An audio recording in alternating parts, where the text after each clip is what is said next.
Hello guys! Magandang araw po sa ating lahat. Welcome to this channel at San Andre. So ito ang napakasaya at napakaganda naming biyahe papuntang Cagayan de Oro.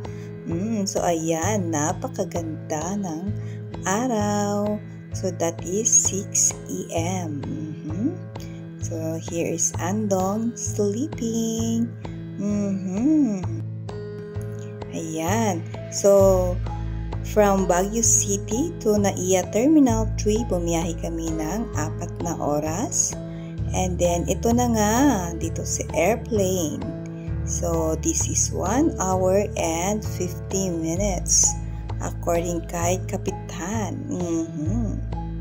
So, ayan. Panoorin natin ang napakagandang liwanag, napakagandang araw, pagsikat ng araw. Habang inaantay ang pagdating sa Lagindingan Airport ng Misamis Oriental. Welcome, welcome, welcome! Dito na po tayo sa Lagindingan Airport, Misamis Oriental. Ayan, so that is Andong with Mami Bea waiting for us. Mahirap talaga ang pauna-unaan doon. Ma-board ka lang, kaaantay, di ba? Waiting. Wala pa sila. Oh, they're there. Oh, see? Let's go. Let's go. And then here we are, waiting for our baggage.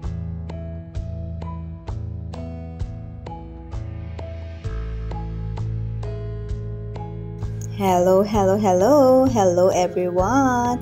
Welcome to Lagindingan Airport.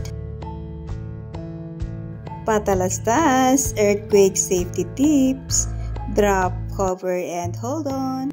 Pila is real sa CR. Andun si Mami Bea at Andong nakapila. Kami naman ang mag-aantay sa kanila. After ng mahabang pila sa CR, tamang-tama naman ang labas namin. Maliban sa hindi siksikan, madami pang mga sasakyan ang nag-aantay. Sana all may nag-aantay. Char. Marami sila dyan. May taxi, may Uber, may UV Express. Wala akong nakitang jeep. So, eto na nga. Nakita namin na 199 pesos only. Door to door kung saan mo gusto bumaba. Kaya di na kami nagpatumpik-tumpik pa. Tinira na namin kaagad.